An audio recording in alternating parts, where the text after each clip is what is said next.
요양원이라는 말이 마치 천둥 소리처럼 들렸습니다. 나를 요양원에 보내겠다는 건가? 정기호는 소파에 앉아 아내 순이의 사진을 바라보고 있었습니다.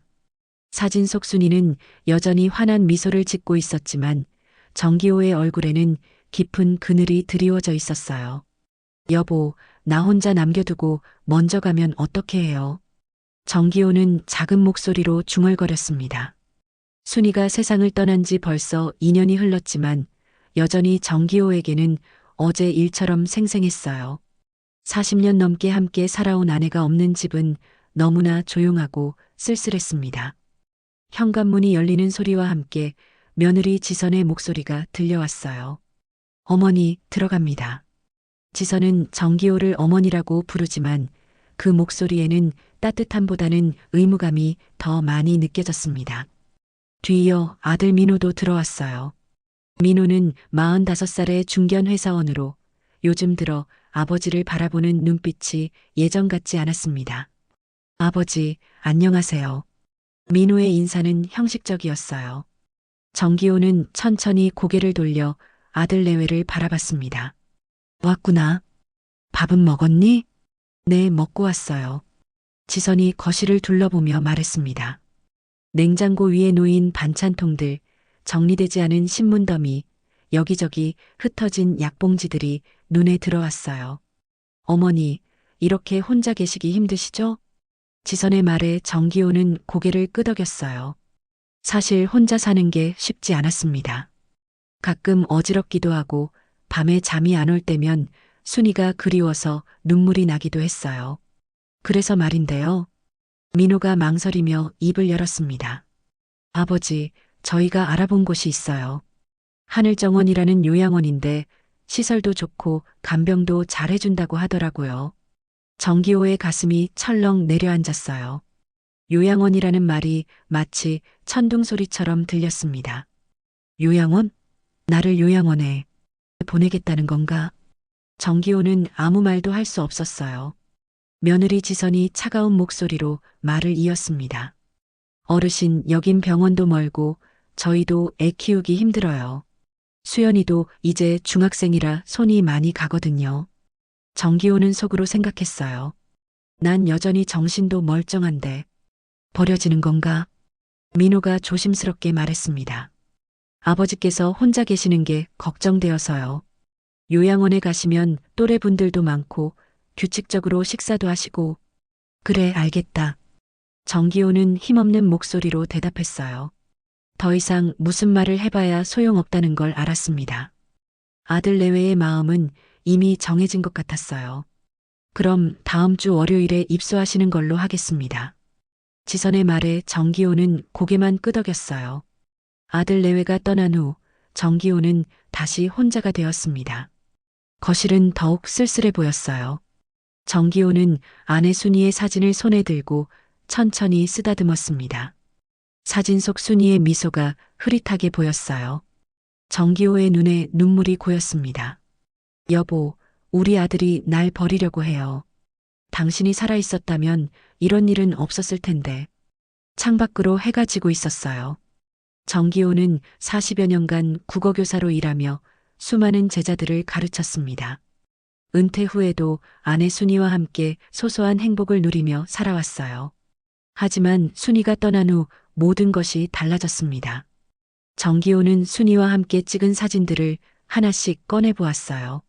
신혼 때의 사진, 민호가 태어났을 때의 사진, 민호 결혼식 사진. 하나하나가 소중한 추억이었습니다. 요양원에서도 이 사진들을 가져갈 수 있겠지? 정기호는 혼잣말처럼 중얼거렸어요. 이제 새로운 곳에서 새로운 생활을 시작해야 한다는 생각에 막막했습니다. 하지만 어쩔 수 없었어요. 아들이 원하는 대로 해야 했습니다. 그날 밤 정기호는 잠을 이루지 못했어요. 요양원에서의 생활이 어떨지, 과연 적응할 수 있을지 걱정이 앞섰습니다. 창밖으로 보이는 가로등 불빛이 외롭게 깜빡이고 있었어요. 월요일 아침 정기호는 작은 가방 하나만 들고 하늘정원 요양원 앞에 서 있었어요. 민호가 운전해온 차에서 내린 정기호의 발걸음은 무거웠습니다. 요양원 건물은 생각보다 깔끔하고 현대적이었지만 정기호에게는 차갑게만 느껴졌어요. 아버지, 여기가 하늘정원 요양원이에요. 시설이 정말 좋죠? 민호가 억지로 밝은 목소리로 말했지만 정기호는 대답하지 않았어요. 현관 입구에는 어르신들의 편안한 쉼터라는 현수막이 걸려 있었습니다. 요양원 직원이 나와서 정기호를 맞았어요. 정기호 어르신이시죠? 저는 김 간호사입니다. 잘 오셨어요. 김 간호사는 친절했지만 정기호에게는 모든 것이 어색하기만 했어요. 민호는 간단한 입소 절차를 마치고 정기호에게 말했습니다. 아버지, 일주일에 한 번씩은 꼭 뵈러 올게요. 불편한 것 있으면 언제든 연락하세요. 하지만 정기호는 알고 있었어요. 민호가 자주 오지 않을 거라는 걸 말이에요. 민호가 떠난 후 정기호는 홀로 요양원 복도를 걸었습니다. 복도 양쪽으로 병실들이 줄지어 있었고 여기저기서 노인들의 작은 신음소리와 텔레비전 소리가 들려왔어요. 정기호의 방은 4인실이었어요. 작은 침대와 책상, 옷장이 전부였습니다. 창문 너머로는 요양원 정원이 보였지만 가을이라 그런지 쓸쓸해 보였어요. 정기호는 가방에서 순이의 사진을 꺼내 책상 위에 조심스럽게 놓았습니다. 여보, 우리 이제 여기서 살아야 해요. 정기호는 순이의 사진에 대고 작은 목소리로 말했어요. 사진 속 순이는 여전히 환하게 웃고 있었지만 정기호의 마음은 무거웠습니다. 첫날 저녁 정기호는 식당에서 다른 노인들과 함께 식사를 했어요. 하지만 대부분의 노인들은 조용했고 서로 말을 걸지도 않았습니다. 마치 모든 것을 포기한 듯한 분위기였어요. 새로 오신 분이시네요. 옆자리에 앉은 박할머니가 정기호에게 말을 걸었어요. 박할머니는 70대 중반으로 보였고 눈빛이 다른 노인들보다는 살아있었습니다. 네, 정기호라고 합니다. 저는 박순자예요. 여기 온 지 3년 됐어요. 처음엔 다들 힘들어해요. 박순자의 말에 정기호는 고개를 끄덕였어요. 박순자가 작은 목소리로 말을 이었습니다. 여기 있는 사람들, 대부분 자식들이 보낸 거예요. 우리처럼 말이에요. 정기호는 가슴이 아팠어요. 자신만 이런 처지가 아니라는 걸 알게 되었지만 그렇다고 위로가 되지는 않았습니다. 첫날 밤 정기호는 잠을 이루지 못했어요. 낯선 침대, 낯선 소리들, 복도에서 들려오는 발자국 소리까지 모든 것이 어색했습니다. 집에서 혼자 살 때는 적어도 익숙한 공간이었는데 이곳은 완전히 다른 세계였어요. 며칠이 지나면서 정기호는 조금씩 요양원 생활에 적응해 갔어요. 오전에는 간단한 운동 시간이 있었고 오후에는 텔레비전을 보거나 책을 읽는 시간이 있었습니다. 하지만 정기호에게는 모든 것이 의미 없게 느껴졌어요. 어느 날 새벽 정기호는 어지러움을 느끼며 잠에서 깼어요. 혈압약을 먹는 시간이었는데 간호사가 들어오는 소리가 들렸습니다. 정기호는 눈을 살짝 뜨고 기다렸어요. 약 드실 시간이에요. 간호사의 목소리가 들렸는데 그 목소리가 어쩐지 낯익었어요. 정기호는 눈을 완전히 떴습니다. 희미한 복도 불빛 사이로 간호사의 실루엣이 보였어요. 정기호 씨, 아직도 커피는 진하게 드시나요? 그 순간 정기호의 심장이 멈춘 듯 했어요. 그 목소리, 그 말투는 분명히 아는 사람이었습니다. 간호사가 가까이 다가오자 정기호는 눈을 크게 뜨고 깜짝 놀랐어요. 간호사의 이름표에는 오윤이라고 쓰여 있었어요. 정기호의 40년 전 첫사랑이었습니다. 윤희 씨, 윤희 씨인가요? 정기호의 목소리는 떨리고 있었어요. 윤희도 놀란 표정이었지만 곧 작은 미소를 지었습니다. 네, 정기호 씨. 정말 오랜만이에요. 정기호는 꿈을 꾸는 것 같았어요. 40년 만에 다시 만난 첫사랑. 그것도 이런 곳에서 말이에요. 윤희는 예전보다 많이 늙었지만 여전히 따뜻한 눈빛을 가지고 있었어요. 여기서 어떻게? 저도 놀랐어요. 오늘 새벽 근무를 하는데 명단에서 정기호 씨 이름을 보고 설마 했거든요. 윤희는 조심스럽게 정기호에게 약을 건네주었어요.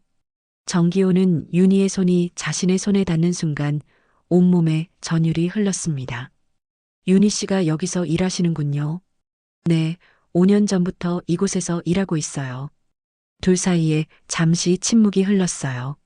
40년이라는 긴 시간이 지났지만 서로를 알아보는 데는 한순간이면 충분했습니다. 그럼 내일 다시 뵐 수 있을까요? 정기호의 조심스러운 질문에 윤희는 고개를 끄덕였어요. 네, 제가 새벽 근무를 자주 해요. 윤희가 나간 후 정기호는 한참 동안 천장을 바라보며 누워 있었어요. 심장이 아직도 빠르게 뛰고 있었습니다. 요양원에 온 지 일주일 만에 일어난 기적 같은 일이었어요.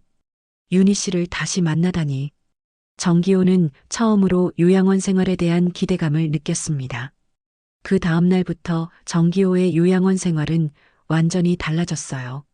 매일 새벽 5시가 되면 정기호는 저절로 눈이 떠졌습니다. 윤희가 약을 가져올 시간이 다가오면 가슴이 두근거렸어요. 마치 20살 청년이 된 것 같았습니다. 정기호 씨, 잠은 잘 주무세요? 윤희 씨 덕분에 잘 자고 있어요. 윤희는 작은 미소를 지으며 약을 정기호에게 건네주었어요. 정기호는 윤희의 얼굴을 자세히 들여다봤습니다. 주름이 생기고 머리에 흰머리가 섞여 있었지만 여전히 아름다웠어요. 윤희 씨, 시간 있을 때 잠깐 이야기할 수 있을까요? 오후에 요양원 테라스에서 만날 수 있을 것 같아요. 정기호의 얼굴이 환해졌어요. 윤희도 자신과 이야기하고 싶어 한다는 걸 알 수 있었거든요. 그날 오후 정기호는 요양원 테라스에서 윤희를 기다리고 있었어요. 가을 햇살이 따뜻하게 내리쬐고 있었습니다. 기다리셨어요? 윤희가 나타났을 때 정기호는 벌떡 일어섰어요. 두 사람은 나란히 의자에 앉았습니다. 처음엔 서로 말을 꺼내지 못하고 어색한 침묵만 흘렀어요. 정기호 씨, 정말 오랜만이에요. 윤희 씨도요. 이렇게 다시 만날 줄은 꿈에도 몰랐어요. 며칠 후 정기호와 윤희는 정기적으로 테라스에서 만나기 시작했어요. 윤희는 정기호에게 자신이 좋아했던 옛날 노래를 불러주기도 했습니다. 정기호 씨, 이 노래 기억나세요? 예전에 저희가 자주 듣던 노래요. 윤희가 동백아가씨를 흥얼거리자 정기호의 눈시울이 붉어졌어요. 그 노래는 둘이 처음 만났을 때 라디오에서 나오던 노래였거든요. 기억나요? 1978년 윤희 씨와 처음 만났을 때. 맞아요. 대학교 앞 찻집에서요. 하지만 피할 수 없는 이야기가 있었습니다. 그땐 왜 그렇게 사라졌어요? 윤희의 질문에 정기호는 한참 동안 말을 하지 못했어요. 그때의 아픈 기억이 떠올랐거든요. 윤희 씨 집안 반대 때문이었잖아요. 윤희 씨 아버지께서 저를 만나지 말라고 하셨고 나 혼자 서울에 남겨졌지. 하지만 저는 상관없다고 했잖아요. 정기호의 목소리에는 오랜 상처가 묻어 있었어요. 윤희도 눈물을 글썽였습니다. 저도 정기호 씨를 많이 기다렸어요. 몇 년 동안 혹시나 해서. 두 사람은 서로를 바라보며 말없이 눈물을 흘렸어요. 40년 전의 아픈 이별이 다시 생생하게 느껴졌습니다. 그런데 둘의 만남이 계속되자 요양원 내에서 수상한 시선들이 따라왔어요. 다른 간병인들이 수군거리는 소리가 정기호의 귀에도 들어왔습니다. 저 할아버지, 오윤희 간호사랑 뭔가 있는 것 같지 않아? 맞아. 맨날 테라스에서 둘이 앉아있더라. 나이가 몇인데 저러고 있어. 보기 민망해. 정기호는 이런 뒷말들 때문에 괴로웠어요. 하지만 윤희와의 만남을 포기할 수는 없었습니다. 정기호 씨, 사람들이 우리 때문에 이야기하는 거 아세요? 알아요. 하지만 신경 쓰지 마세요. 우리가 뭘 잘못한 건 아니잖아요. 그래도 제가 직원이다 보니까. 윤희는 걱정스러운 표정이었어요. 요양원에서 직원과 입소자 간의 개인적 관계는 좋지 않게 보는 분위기였거든요. 어느 날 오후 정기호는 윤희에게 조심스럽게 물어봤어요. 윤희 씨, 지금 혼자 사세요? 네. 작은 원룸에서 혼자 살아요. 외롭지 않으세요? 가끔. 정기호 씨는 요양원 생활 어때요? 윤희 씨를 만난 후로는 외롭지 않아요. 정기호의 솔직한 대답에 윤희는 얼굴이 빨개졌어요. 마치 처음 사랑할 때처럼 설레는 마음이 들었습니다. 그런데 며칠 후 충격적인 일이 벌어졌어요. 김 간호사가 정기호를 불러내더니 심각한 표정으로 말했습니다. 정기호 어르신, 잠깐 사무실로 오시겠어요? 사무실에는 요양원 원장과 몇 명의 직원들이 앉아 있었어요. 분위기가 심상치 않았습니다. 어르신, 오윤희 직원과의 관계에 대해 이야기 좀 나눠야겠습니다. 원장의 말에 정기호의 가슴이 철렁 내려앉았어요. 저희가 뭘 잘못했나요? 개인적인 만남이 너무 빈번하다는 신고가 들어왔습니다. 다른 가족분들이 보시기에 좋지 않다고 하시네요. 그 순간 정기호는 깨달았어요. 누군가 자신들을 감시하고 있었다는 걸 말이에요. 더 큰 문제는 이 일이 아들 민호에게까지 알려질 수 있다는 것이었습니다. 앞으로는 업무 외의 개인적 접촉은 자제해 주시기 바랍니다. 원장의 차가운 말에 정기호는 아무 대답도 할 수 없었어요. 사무실을 나온 정기호는 복도에서 윤희와 마주쳤습니다. 윤희의 얼굴에도 걱정이 가득했어요. 정기호 씨, 저도 주의를 받았어요. 미안해요, 윤희 씨. 저 때문에. 아니에요. 하지만 이제 조심해야 할 것 같아요. 두 사람의 눈에는 불안함이 가득했어요. 막 다시 시작된 사랑에 먹구름이 끼기 시작했습니다. 원장의 경고 이후 정기호와 윤희는 조심스럽게 거리를 두기 시작했어요. 하지만 마음까지 멀어질 수는 없었습니다. 새벽 약시간에 마주치면 서로 눈빛으로만 안부를 물었고 복도에서 스쳐 지날 때도 작은 미소만 주고받았어요. 그런데 이상한 소문이 요양원 안에 돌기 시작했어요. 이차옥 간병인이 다른 직원들에게 속삭이는 소리가 정기호의 귀에 들어왔습니다. 오윤희가 정기호 할아버지한테 일부러 접근한 거래. 왜요? 돈 때문이라던데. 정기호 할아버지 아들이 꽤 잘 산다면서? 정기호는 깜짝 놀랐어요. 그런 터무니없는 소문이 돌고 있다니요. 하지만 더 충격적인 건 그 소문을 퍼뜨리는 사람이 이차옥 간병인이라는 것이었어요. 이차옥은 예전부터 윤희를 질투해 왔거든요. 며칠 후 정기호는 우연히 윤희의 과거 이야기를 듣게 되었어요. 박순자 할머니가 조심스럽게 말을 꺼냈습니다. 정기호 어르신, 오윤희 간호사 이야기 들으셨어요? 무슨 이야기요? 참 불쌍한 사연이 있어요. 남편이 도박에 빠져서 집까지 날아갔대요. 혼자서 간호조무사 자격증 따서 여기까지 왔다고 하더라고요. 정기호의 가슴이 아팠어요. 윤희가 그런 힘든 시간을 보냈다는 걸 몰랐거든요. 아이는 없나요? 딸 하나 있는데 시집가서 연락도 안 한다던데요. 정말 혼자 사는 거예요. 그날 밤 정기호는 잠들지 못하고 윤희 생각만 했어요. 자신과 마찬가지로 외로운 삶을 살아온 윤희가 더욱 안쓰러웠습니다. 한편 이차옥 간병인은 계속해서 악의적인 소문을 퍼뜨리고 있었어요. 윤희가 정기호에게 돈을 목적으로 접근했다는 거짓말까지 만들어냈습니다. 오윤희가 정기호 할아버지 통장을 노린다면서요? 정말요? 그래서 그렇게 친하게 지내는 거였구나. 나이 든 할아버지들은 외로우니까 쉽게 넘어가죠. 이런 소문들이 정기호의 귀에도 들어왔어요. 정기호는 화가 치밀어 올랐지만 직접 나서서 해명하기도 어려운 상황이었습니다. 더 큰 문제는 며칠 후에 터졌어요.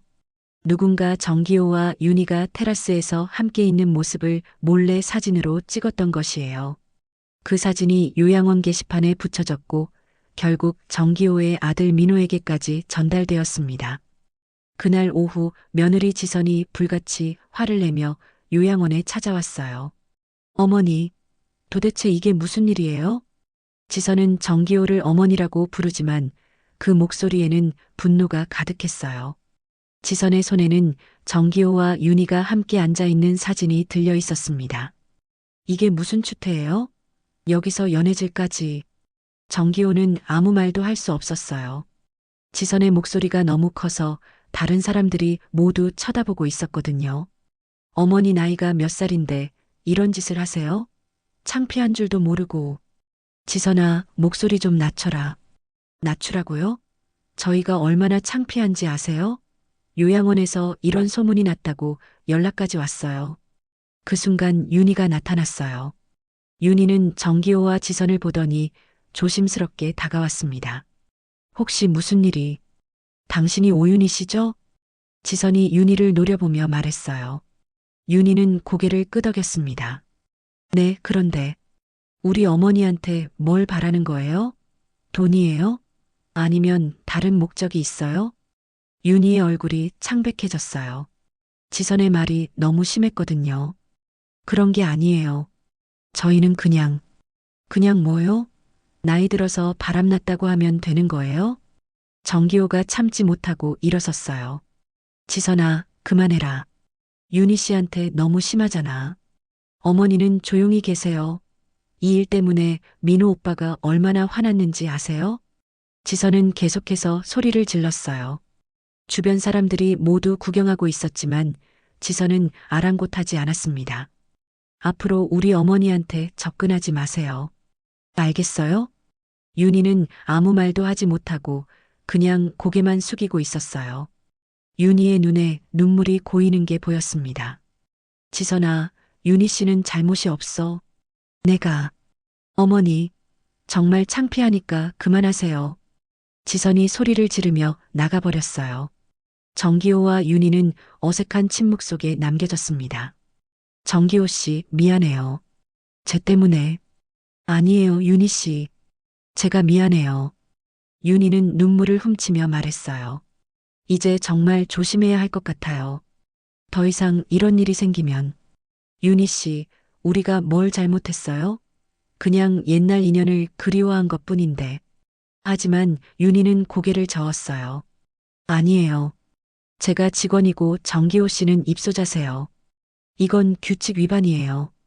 그날 밤 정기호는 잠들지 못했어요.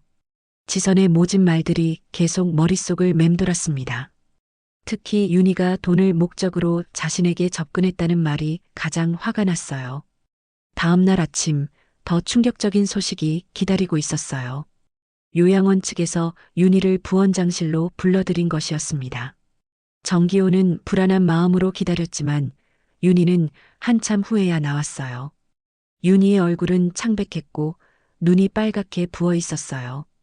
윤희 씨, 무슨 일이에요? 정기호 씨, 윤희는 말을 끝내지 못하고 고개만 떨구었어요. 정기호는 불길한 예감이 들었습니다. 혹시 경고 처분을 받았어요. 한 번 더 이런 일이 생기면 해고될 수도 있대요. 정기호의 가슴이 무너져 내렸어요. 윤희가 자신 때문에 위험에 빠진 것이었습니다. 윤희가 경고 처분을 받은 후 정기호는 며칠 동안 잠을 이루지 못했어요. 자신 때문에 윤희가 위험에 빠졌다는 생각에 마음이 무거웠습니다. 하지만 더 큰 시련이 기다리고 있었어요.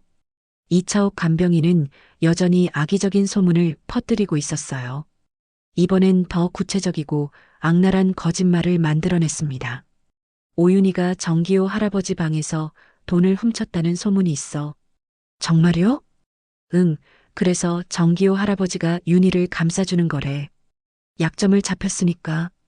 이런 터무니없는 소문이 요양원 전체에 퍼져나갔어요.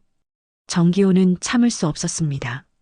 이차옥 씨, 잠깐 이야기 좀 합시다. 정기호는 이차옥을 조용한 곳으로 불러냈어요. 왜 윤희 씨에 대해 그런 거짓말을 퍼뜨리는 거예요? 거짓말이라고요? 다들 그렇게 생각하는데요. 이차옥은 뻔뻔하게 대답했어요. 정기호는 화가 났지만 참았습니다. 윤희 씨는 그런 사람이 아니에요. 소문 그만 퍼뜨려 주세요. 할아버지가 왜 그렇게 오윤희를 감싸주세요? 혹시 정말 뭔가 있는 거 아니에요? 이차옥의 비웃는 표정을 보며 정기호는 깨달았어요. 이차옥이 윤희를 질투하고 있다는 것을 말이에요. 며칠 후 정기호는 윤희를 만나려고 했지만 윤희는 피하기만 했어요. 복도에서 마주쳐도 고개만 살짝 숙이고 지나갔습니다. 윤희 씨, 잠깐만요. 정기호가 윤희를 붙잡았을 때 윤희의 얼굴은 굳어 있었어요. 정기호 씨, 이제 정말 조심해야 해요. 더 이상 이런 식으로 만나면 안 돼요. 하지만 윤희 씨, 저 때문에 정기호 씨까지 곤란해지면 어떡해요. 그냥 예전처럼 지내요. 윤희의 말에 정기호의 마음은 무너져 내렸어요.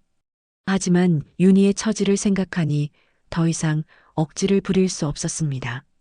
그런데 그날 오후 더 큰 충격이 기다리고 있었어요. 아들 민호가 직접 요양원에 찾아온 것이었습니다. 민호의 표정은 차갑고 단호했어요. 아버지, 말씀드릴 게 있어요. 민호는 정기호를 조용한 곳으로 데려갔어요. 민호의 손에는 정기호와 윤희가 함께 있는 사진이 여러 장 들려 있었습니다. 이게 뭐예요, 아버지? 민호야, 그건. 아버지 나이가 몇 살인데 이런 짓을 하세요? 저희가 얼마나 창피한지 아세요?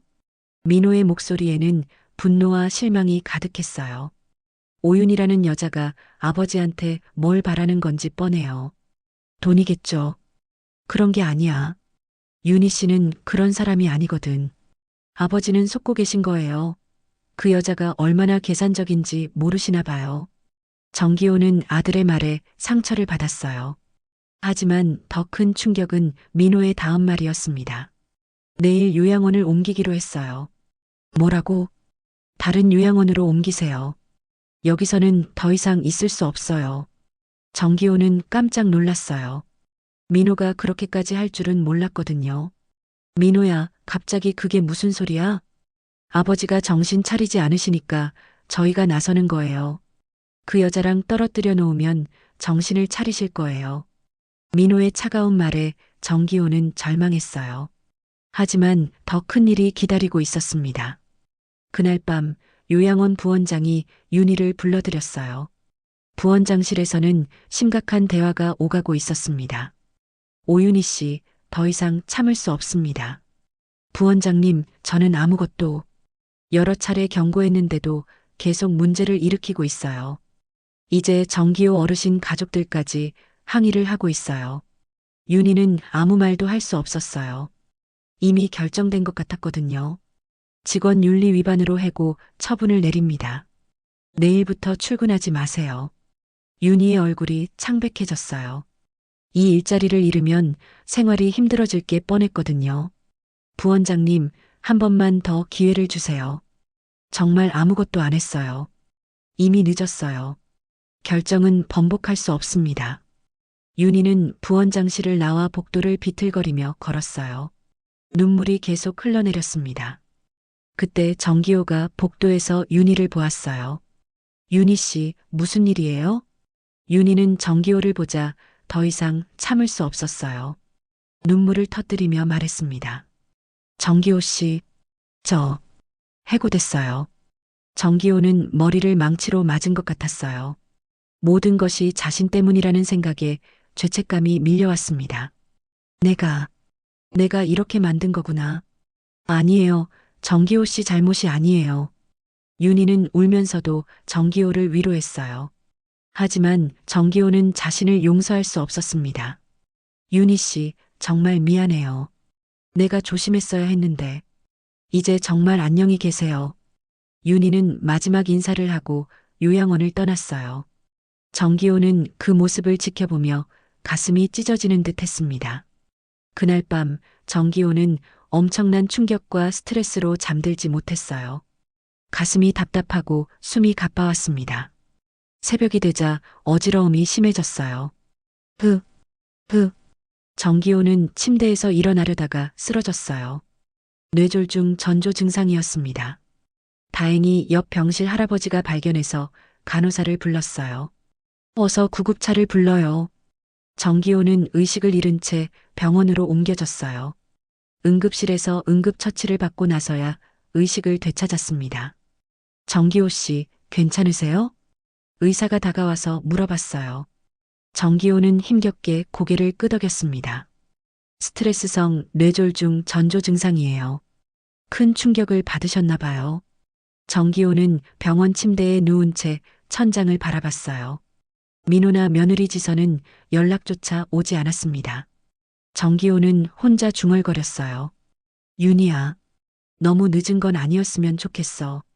정기호의 눈에서 눈물이 흘러내렸어요. 모든 것을 잃어버린 것 같았습니다. 병원에서 이틀을 보낸 후 정기호는 다시 요양원으로 돌아왔어요. 하지만 예전과는 모든 것이 달랐습니다. 윤희는 없었고 다른 직원들의 시선도 차가웠어요. 정기호는 하루 종일 방에만 있었습니다. 정기호 어르신, 밥 드시러 안 오세요? 박순자 할머니가 걱정스럽게 물어봤지만 정기호는 고개만 저었어요. 괜찮아요. 먹고 싶지 않아서. 정기호는 의욕이 없었어요. 윤희를 잃고 아들에게도 버림받은 기분이었거든요. 침대에 누워서 천장만 바라보는 시간이 늘어갔습니다. 일주일이 지나자 정기호의 몸 상태가 더 나빠졌어요. 걷기도 힘들어졌고 말도 잘 나오지 않았습니다. 의사는 재활치료를 받아야 한다고 했어요. 정기호 씨, 재활치료실로 가셔야 해요. 김 간호사가 휠체어를 가져왔지만 정기호는 거부했어요. 필요 없어요. 그냥 이대로 있을게요. 안 돼요. 치료받지 않으면 더 심해져요. 결국 정기호는 억지로 재활치료실에 갔어요. 재활치료사 이민수는 30대 초반의 밝은 청년이었지만 정기호는 관심이 없었습니다. 선생님, 저는 치료받고 싶지 않아요. 왜요? 치료받으시면 금방 좋아지실 거예요. 좋아져서 뭐해요? 어차피 혼자인데. 정기호는 의욕 없이 재활치료를 받았어요. 그런데 며칠 후 뜻밖의 일이 일어났습니다. 정기호 씨, 이거 윤희 간호사가 두고 간 것 같은데요. 송할아버지가 건넨 것은 낡은 사진 한 장이었어요. 정기호는 깜짝 놀라며 사진을 받아들었습니다. 사진 속에는 젊은 윤희가 있었어요. 20살 정도로 보이는 윤희가 편지를 손에 쥐고 있었는데 그 편지는 찢어져 있었고 윤희의 얼굴에는 눈물 자국이 보였습니다. 이 사진이 어디에 있었어요? 윤희 간호사 사물함에서 떨어진 걸 주었어요. 나중에 돌려주려고 했는데 해고되셔서. 정기호는 사진을 자세히 들여다봤어요. 사진 뒷면에는 작은 글씨로 뭔가 적혀 있었습니다. 1979년 봄, 기호야 미안해. 아버지 말씀에 거역할 수 없어. 하지만 널 평생 잊지 않을게. 정기호의 손이 떨렸어요. 윤희가 평생 자신을 잊지 않았다는 증거였거든요. 사진 속 찢어진 편지는 아마 자신이 보낸 마지막 편지였을 거예요. 윤희 씨가 나를 기다렸구나. 정기호의 눈에서 눈물이 흘러내렸어요. 자신은 윤희를 만나자마자 의심했는데 윤희는 40년 동안 자신을 기다렸던 것이었어요. 그날 밤 정기호는 오랜만에 깊은 생각에 빠졌어요. 사랑은 늦어도 다시 시작할 수 있는 걸까? 정기호는 속으로 중얼거렸어요. 그리고 결심했습니다. 다시 걸을 수 있게 되어서 윤희를 찾아가겠다고 말이에요. 다음 날부터 정기호는 완전히 달라졌어요. 재활치료에 미친 듯이 매달리기 시작했습니다. 정기호 씨, 오늘 의욕이 넘치시네요. 이민수 치료사가 놀라며 말했어요. 선생님, 제가 다시 걸을 수 있을까요? 물론이죠. 꾸준히 하시면 분명히 좋아지실 거예요. 정기호는 피나는 재활을 시작했어요. 아침 6시부터 밤 9시까지 쉬지 않고 운동했습니다. 다른 노인들이 놀랄 정도였어요. 정기호 어르신, 너무 무리하시는 거 아니에요? 박순자 할머니가 걱정했지만 정기호는 멈추지 않았어요. 괜찮아요. 꼭 다시 걸어야 할 이유가 있어서요. 무슨 이유죠? 만나야 할 사람이 있어요. 한 달이 지나자 정기호는 조금씩 걸을 수 있게 되었어요. 처음엔 지팡이를 짚고 겨우 몇 걸음이었지만 점점 나아졌습니다. 정기호 씨, 정말 대단하세요. 이 정도 회복은 처음 봐요. 이민수 치료사가 감탄했어요. 보통 정기호 나이에는 이렇게 빨리 회복하기 어려웠거든요. 의지가 대단하세요. 뭔가 특별한 동기가 있으신 것 같은데요. 정기호는 윤희의 사진을 꺼내보며 대답했어요. 이 사람을 다시 만나야 해서요. 2달 후 정기호는 지팡이 없이도 걸을 수 있게 되었어요. 아직 완전히 회복된 건 아니었지만 일상생활에는 지장이 없었습니다. 정기호 어르신, 정말 기적이에요. 김 간호사도 놀라워했어요. 처음 쓰러졌을 때는 다시 걷기 어려울 거라고 했거든요. 정기호는 거울을 보며 자신의 모습을 점검했어요. 몇 달 전보다 훨씬 건강해 보였습니다. 재활 치료를 하면서 살도 붓고 표정도 밝아졌어요. 이제 윤희 씨를 찾아가야지. 정기호는 마음속으로 다짐했어요. 윤희가 어디 있는지 알아봐야 했거든요. 그날 밤 정기호는 순이의 사진에게 말했어요. 여보, 내가 윤희 씨를 다시 찾아가려고 해요. 화내지 마세요. 당신이 없는 지금 윤희 씨만이 내 마음을 위로해 줄 수 있어요. 사진 속 순이는 여전히 환하게 웃고 있었어요. 마치 이해한다는 듯이 말이에요. 정기호는 내일부터 윤희를 찾기 시작하겠다고 결심했습니다. 사랑은 늦어도 다시 시작할 수 있다는 희망을 품고 말이에요. 정기호는 먼저 요양원 직원들에게 윤희의 행방을 물어봤어요. 하지만 개인정보라며 아무도 알려주지 않았습니다. 정기호는 포기하지 않고 다른 방법을 찾아봤어요. 박할머니, 혹시 윤희 씨가 어디 사는지 아세요? 글쎄요.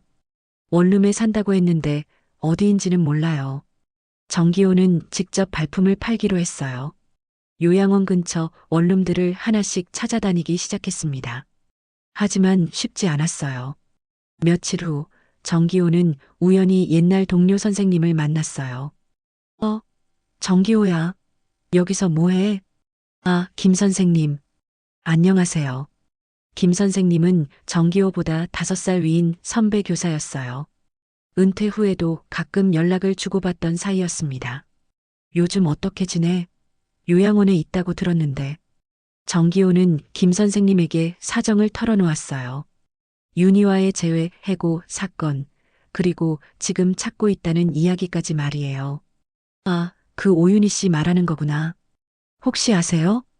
응, 우리 동네 간호조무사 재교육센터에서 봤어. 새로운 자격증을 따려고 공부하고 있더라고. 정기호의 얼굴이 밝아졌어요. 드디어 윤희의 행방을 찾았거든요. 어디에 있는 센터예요? 지하철 2번역 근처야. 내가 길 알려줄게. 정기호는 김 선생님께 감사 인사를 드리고 바로 그곳으로 향했어요. 간호조무사 재교육센터는 작은 건물 3층에 있었습니다.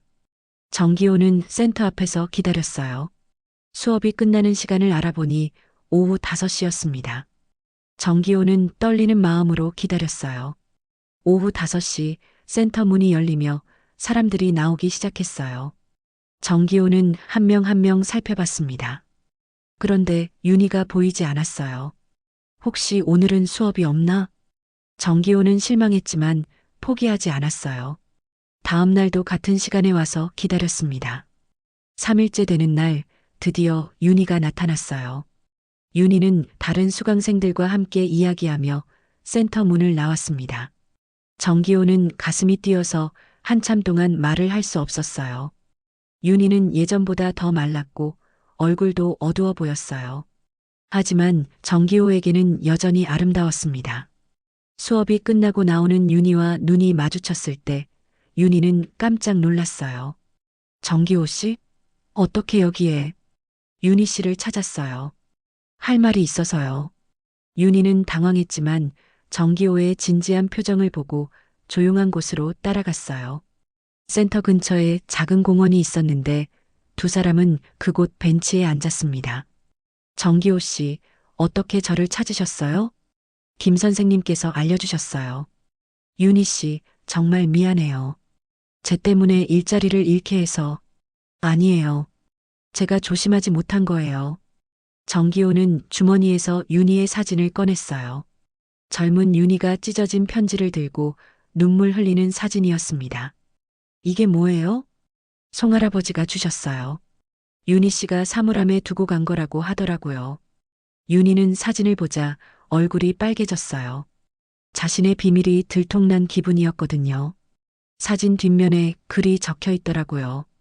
윤희는 더 이상 숨길 수 없었어요.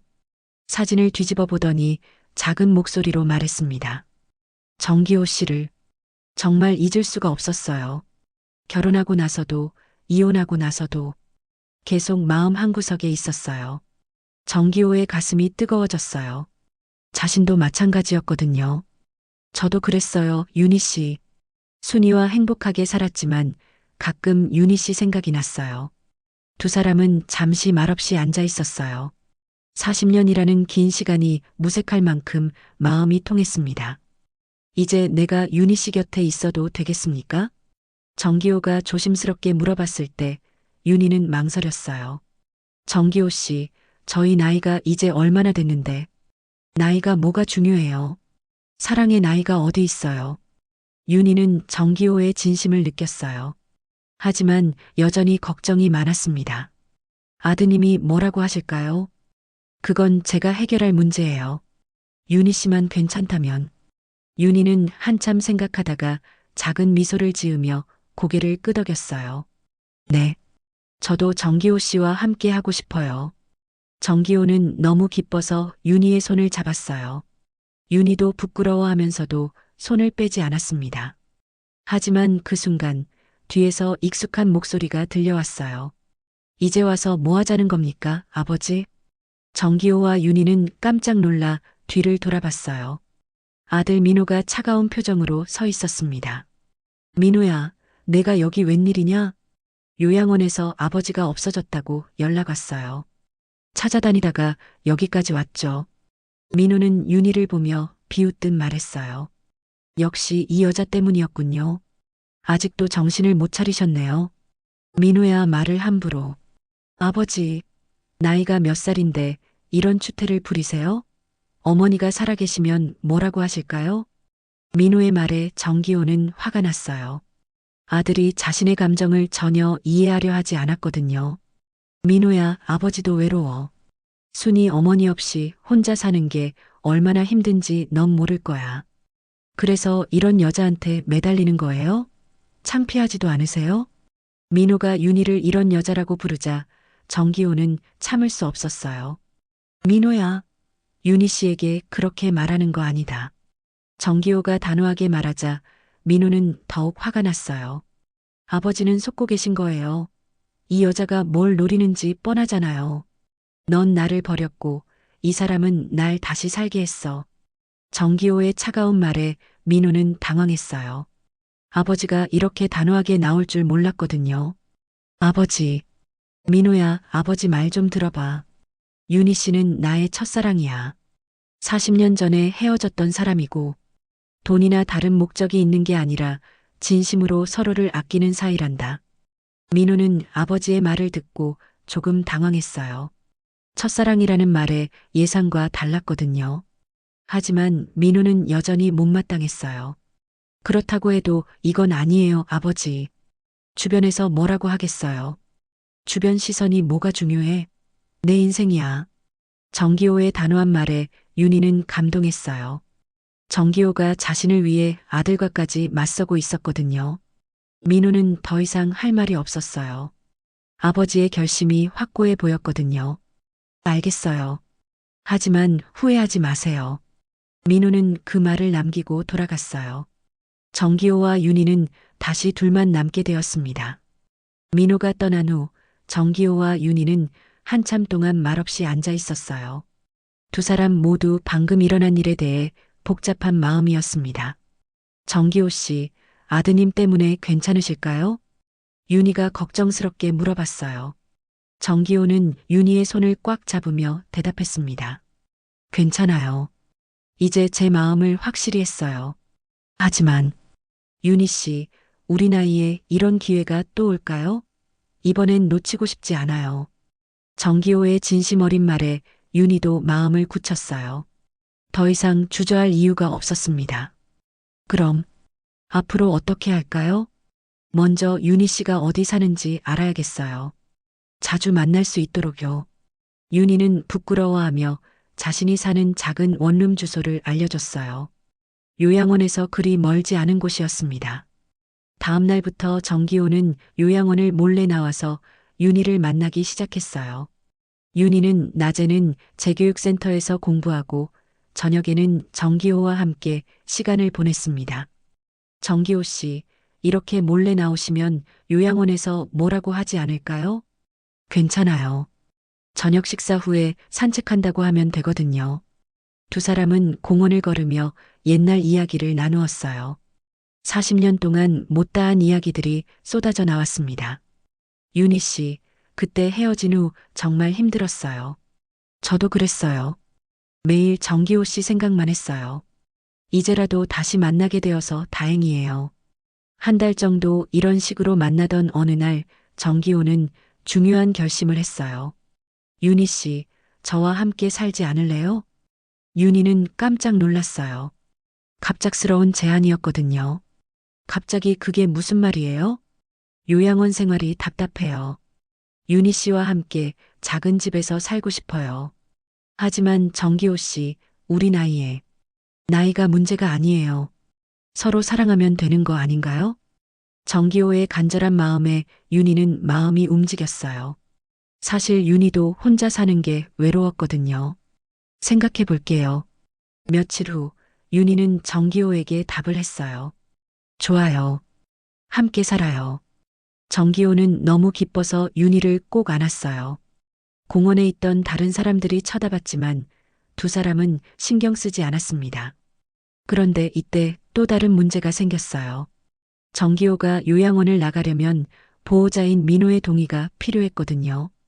민호에게 말해야겠어요. 아드님이 반대하시면 어떡해요? 설득해야죠. 아버지의 행복을 원한다면 이해해 줄 거예요. 정기호는 민호에게 전화를 걸었어요. 하지만 민호는 여전히 차가웠습니다. 아버지, 무슨 일이세요? 민호야, 아버지가 요양원을 나가려고 한다. 갑자기 왜요? 혹시 그 여자 때문인가요? 윤희 씨와 함께 살려고 해. 전화 너머로 민호의 한숨소리가 들렸어요. 아버지, 정말 그러실 거예요? 응. 아버지 결심은 확고해. 알겠어요. 하지만 조건이 있어요. 무슨 조건? 직접 만나서 이야기해요. 그 여자도 함께요. 정기호는 민호의 제안을 받아들였어요. 며칠 후 세 사람은 조용한 찻집에서 만났습니다. 민호는 예전보다는 차분해 보였어요. 하지만 여전히 경계하는 표정이었습니다. 오윤희 씨, 정말 우리 아버지를 사랑하는 거예요? 윤희는 당황했지만 솔직하게 대답했어요. 네, 진심으로 사랑해요. 돈이 목적이 아니라고요? 그런 게 아니에요. 저도 혼자 살기 외로워요. 정기호 씨와 함께 있으면 마음이 편해요. 민호는 윤희의 진심을 느꼈어요. 생각보다 솔직하고 진실해 보였거든요. 아버지는 정말 괜찮으세요? 응, 민호야. 아버지는 행복해. 민호는 한참 고민하다가 말했어요. 알겠어요. 조건부로 허락하겠어요. 무슨 조건? 한 달에 한 번은 꼭 연락하세요. 그리고 건강에 이상이 생기면 바로 알려주세요. 정기호는 고개를 끄덕였어요. 민호가 생각보다 이해심이 있어서 다행이었습니다. 그리고 오윤희 씨, 네. 우리 아버지 잘 부탁드려요. 윤희는 눈물을 글썽이며 대답했어요. 네, 잘 모시겠어요. 한 달 후 정기호는 정식으로 요양원을 퇴소했어요. 윤희와 함께 작은 투룸 아파트로 이사했습니다. 정기호 씨, 정말 이렇게 살아도 될까요? 괜찮아요. 우리 행복하게 살면 되는 거예요. 봄이 되자 두 사람은 집 근처 공원에서 벚꽃 구경을 했어요. 정기호는 윤희와 손을 잡고 벚꽃길을 걸었습니다. 지나가는 사람들이 쳐다봤지만 두 사람은 신경 쓰지 않았어요. 정기호 씨, 이렇게 행복해도 되는 걸까요? 물론이에요. 우리가 뭘 잘못했어요? 두 사람은 벤치에 앉아서 서로의 주름진 손을 바라보며 미소 지었어요. 비록 늦은 나이에 찾은 사랑이지만 그래서 더욱 소중했습니다. 윤희 씨, 이제는 놓치지 말아요. 네, 정기호 씨. 저도 죽는 날까지 놓지 않을 거예요. 두 사람은 서로를 바라보며 행복한 미소를 지었어요. 하늘에서는 벚꽃잎이 하얗게 날리고 있었습니다. 그날 저녁 민호가 깜짝 방문을 했어요. 아버지의 새로운 보금자리를 확인하러 온 것이었습니다. 아버지, 잘 지내세요? 응, 정말 행복해. 민호는 아버지의 밝은 표정을 보고 안심했어요. 요양원에 있을 때보다 훨씬 건강해 보였거든요. 오윤희 씨도 잘 지내시고요? 네, 감사해요. 민호는 두 사람이 진심으로 서로를 아끼는 모습을 보고 마음을 열었어요. 앞으로 자주 놀러 올게요. 정기호와 윤희는 기뻐했어요. 마침내 가족의 인정을 받은 기분이었거든요. 해가 지면서 하늘이 붉게 물들었어요. 정기호와 윤희는 창가에 서서 노을을 바라봤습니다. 때론 가장 늦은 사랑이 가장 깊은 사랑이 되는 것 같아요. 윤희의 말에 정기호는 고개를 끄덕였어요. 정말 그런 것 같았습니다.